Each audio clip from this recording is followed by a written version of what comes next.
अस्सलाम वालेकुम। उम्मीद है आप सब लोग ठीक होंगे, खैरियत से होंगे। हमारी पिछली क्लास में हम बैंक रिकंसिलिएशन स्टेटमेंट पढ़ रहे थे, जिसमें हमने बैंक रिकंसिलिएशन स्टेटमेंट का प्रैक्टिकल अप्रोच देखा था। हमसे कुछ दोस्तों ने कहा कि जो फॉर्मेट्स हमने अपने स्लाइड्स में दिखाए थे, जिनमें से एक फॉर्मेट ये था रिपोर्ट फॉर्मेट और दूसरा फॉर्मेट ये कंपैरेटिव फॉर्मेट था। कुछ दोस्तों ने कहा कि इन फॉर्मेट्स पे भी बैंक रिकंसिलिएशन स्टेटमेंट को बनाकर दिखाया जाए, इसलिए हमने आज की क्लास इन फॉर्मेट पे अपने बैंक रिकंसिलिएशन स्टेटमेंट को सॉल्व करने के लिए रखी है। मैं अपनी स्क्रीन शेयर करता हूँ, डेटा आप लोगों से शेयर करता हूँ। डेटा वही सेम है हमारे पास, और अब ये इनिशियल लेवल पर ही है, अनएडजस्टेड डेटा है, जैसा कि हमने पहले शेयर किया था अनएडजस्टेड डेटा। और ये हमारा बैंक का लेजर है, जिसमें हम पहले डिस्कस कर चुके हैं कि हमारे डेबिट बैलेंसेस भी आ रहे हैं और क्रेडिट बैलेंसेस भी आ रहे हैं और नेट बैलेंस भी हमारे पास शो हो रहा है। हम देख सकते हैं कि यहाँ पर हमारे पास जो हमारे बैंक में इनवर्ट ट्रांजैक्शंस हैं वो हमारे डेबिट साइड पर हैं, और जो हमने चेक्स इशू किए हैं वो हमारी क्रेडिट साइड पर आ रही हैं, और हमारे पास एंडिंग बैलेंस आ रहा है 1.9 समथिंग मिलियन। जबकि हमारी बैंक स्टेटमेंट का बैलेंसेस भी हमारे पास मौजूद है। हमारे पास हमारी बैंक स्टेटमेंट मौजूद है, जिसमें हमारे पास एंडिंग बैलेंस आ रहा है 1.932 मिलियन। सबसे पहले हम इसका कंपैरेटिव फॉर्मेट डिस्कस कर लेते हैं। हमने यहाँ पर इसको कंपैरेटिव फॉर्मेट पे बनाया हुआ है। तरीकाकार वही है, सबसे ऊपर कंपनी का नाम आएगा, बैंक रिकंसिलिएशन स्टेटमेंट लिखेंगे, किस पीरियड के लिए लिख रहे हैं या जिस पीरियड पे जिस डेट पर हम इसको बना रहे हैं वो लिखेंगे, और उसके बाद फिर बैंक का ब्रांच अकाउंट, बैंक और branch name, account number. Comparative statement में जैसे कि हमने पहले डिस्कस किया था कि हम सबसे ऊपर अपने दोनों स्टेटमेंट्स के, यानी अपने लेजर और पासबुक या बैंक बैंक स्टेटमेंट की हम बैलेंसेस लिख लेते हैं। यहाँ पर हमने बैलेंसेस नोट कर लिए हैं, आप देखें। बैंक स्टेटमेंट का जो हमारा एंडिंग बैलेंस है 1.9 मिलियन 32,311 रुपीज यहाँ देखें, हमने सही सेम बैलेंस यहाँ पर लिख दिया है। जबकि हमारे बैंक लेजर में जो बैलेंस आ रहा था वो बैलेंस हमने कैश बुक बैलेंस साइड पर नोट कर लिया है। सबसे पहले हम एडिशंस देखेंगे कि कौन कौन सी एडिशंस हो रही हैं पासबुक में और कौन कौन सी एडिशंस हो रही हैं कैश बुक में।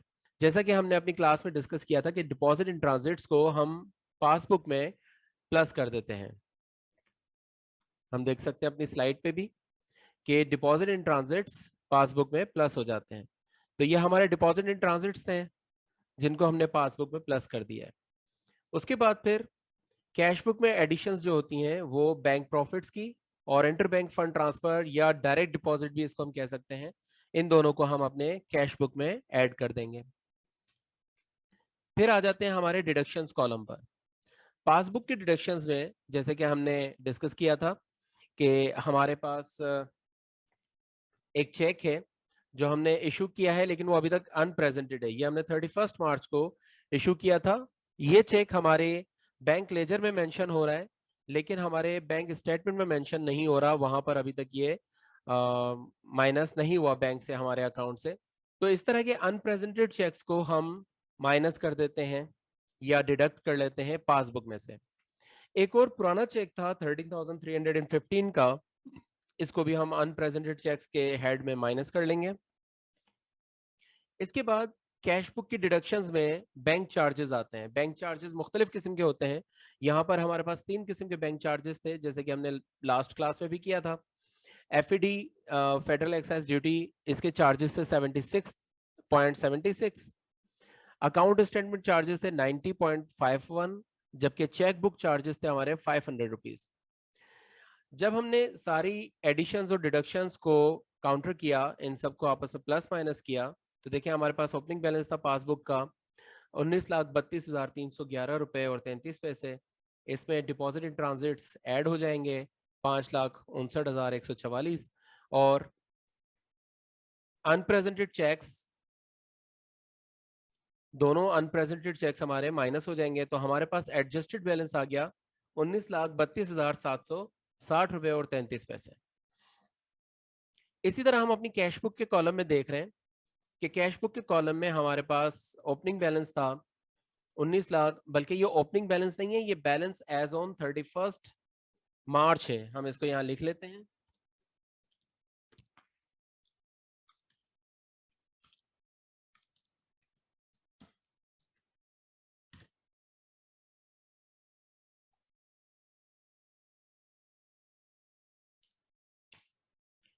ठीक है, ये हमारा 31 मार्च 2022 पे हमारा बैलेंस था 19,27,546 रुपए और 60 पैसे।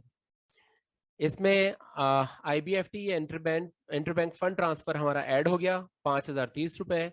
बैंक प्रॉफिट्स भी हमारे ऐड हो गए 8,851 रुपए। और जो हमारे चार्जेस थे, ये तीनों चार्जेस हमारे इसमें से माइनस हो गए, यानी federal excise duty, account statement charges और चेक बुक चार्जेस, ये तीनों माइनस हो गए। तो हमारा बैलेंस आ गया 19,32,760 रुपए और 33 पैसे। आपने देखा कि हमारे दोनों बैलेंसेस एडजस्ट हो गए और आपस में टैली हो गए। ठीक है, ये हमारा कंपैरेटिव फॉर्मेट था। आमतौर पर पेपर्स में जो आता है, आईकॉम और बीकॉम के पेपर्स में इसी तरह के कंपैरेटिव फॉर्मेट्स पे हम बैंक रिकंसिलिएशन स्टेटमेंट्स बनाते हैं।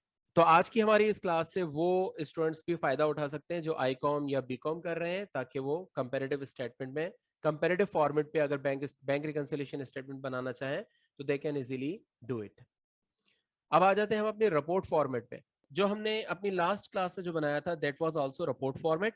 यहां पर हम वही रिपोर्ट फॉर्मेट डिस्कस करेंगे जो रिपोर्ट फॉर्मेट हमने अपनी स्लाइड्स में डिस्कस किया था। सबसे पहले जो हम बैलेंस लिख रहे थे वो बैंक स्टेटमेंट का बैलेंस लिख रहे थे, और फिर वो एडजस्ट होकर हमारा कैश बुक बैलेंस के इक्विवेलेंस आ रहा था।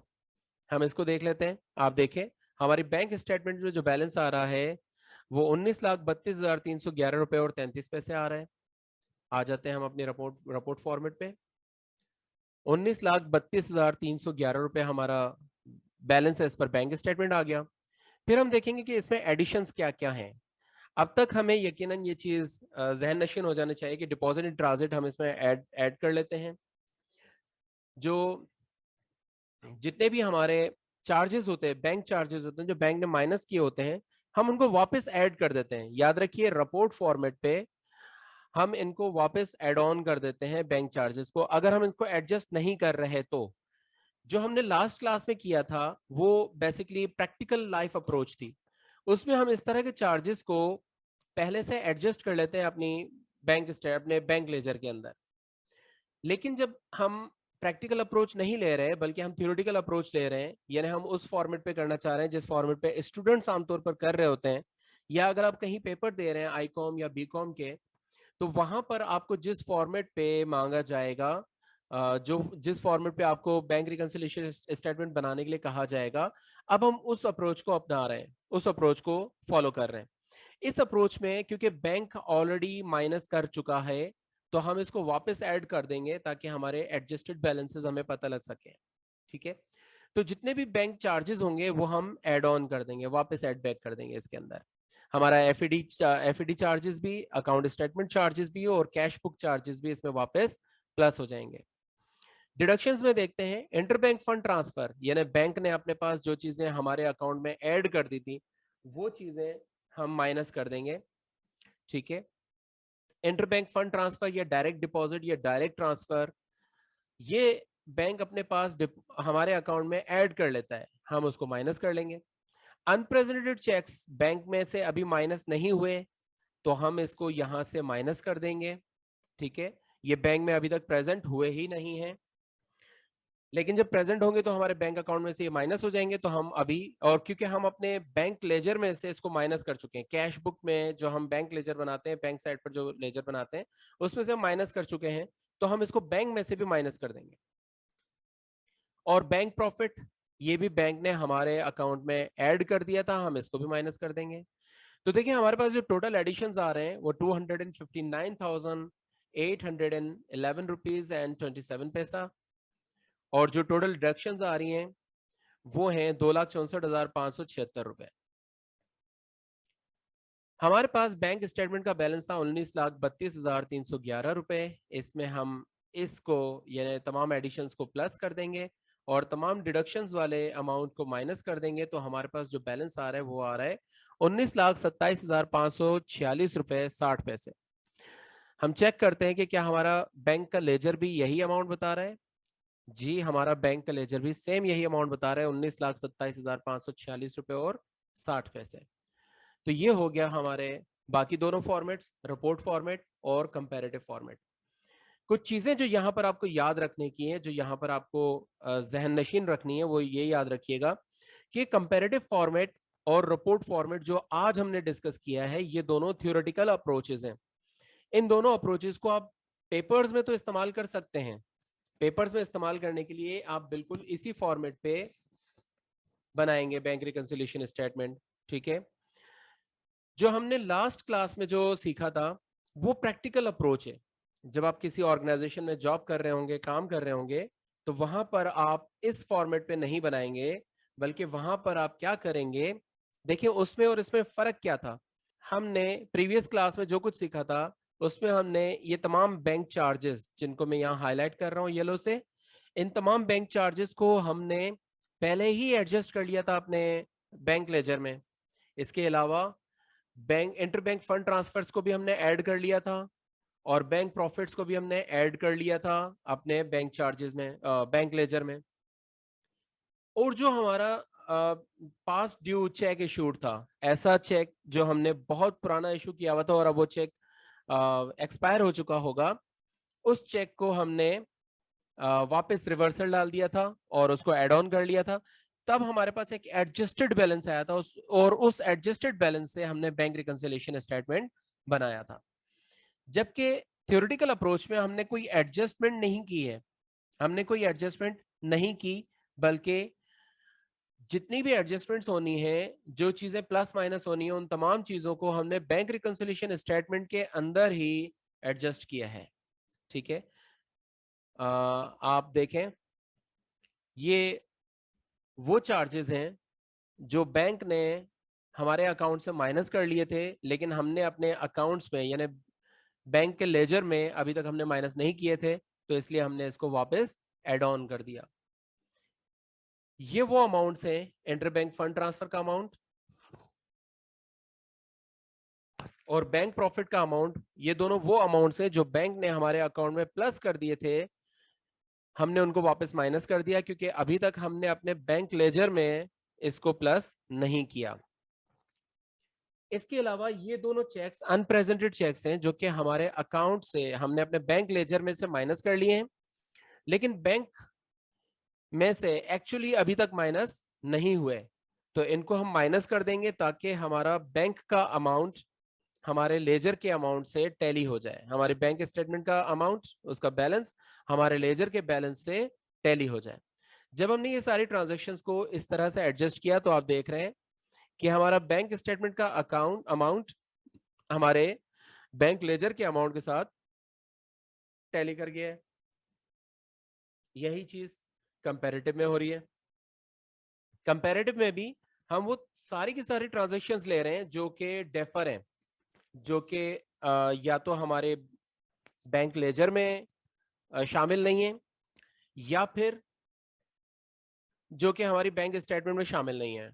आप देखें, deposit in transit bank statement में शामिल नहीं है, हमने इसको ऐड बैक कर दिया।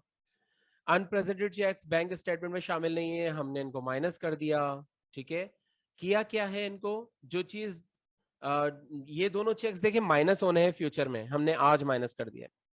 डिपॉजिट इन ट्रांजिट फ्यूचर में प्लस होना है, हमने आज ही प्लस कर दिया।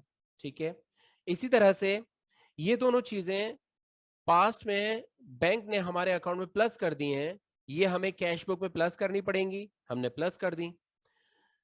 ये तीनों आइटम्स यानी जो बैंक चार्जेस के आइटम्स हैं, ये तीनों आइटम्स बैंक ने हमारे अकाउंट में से माइनस कर दिए थे, ये हमें कैश बुक में से माइनस करने हैं, हमने माइनस कर दिए। तो इस तरह से हमारे पास एडजस्टेड बैलेंस आ गया जो कि दोनों का बराबर है, यानी बैंक लेजर का और बैंक स्टेटमेंट का एडजस्टेड बैलेंस आपस में बराबर है। उम्मीद है आपको ये समझ में आया होगा इंशाल्लाह। इस पर मजीद आपके कोई सवालात हों तो आप हमसे पूछ सकते हैं। यहाँ पर हम बैंक रिकंसिलिएशन स्टेटमेंट को ख़त्म कर रहे हैं। इसके बाद हम अपने नेक्स्ट टॉपिक पर जाएंगे इंशाल्लाह। अपना बहुत ख्याल रखिएगा, हमें दुआ में याद रखिएगा। अल्लाह हाफिज।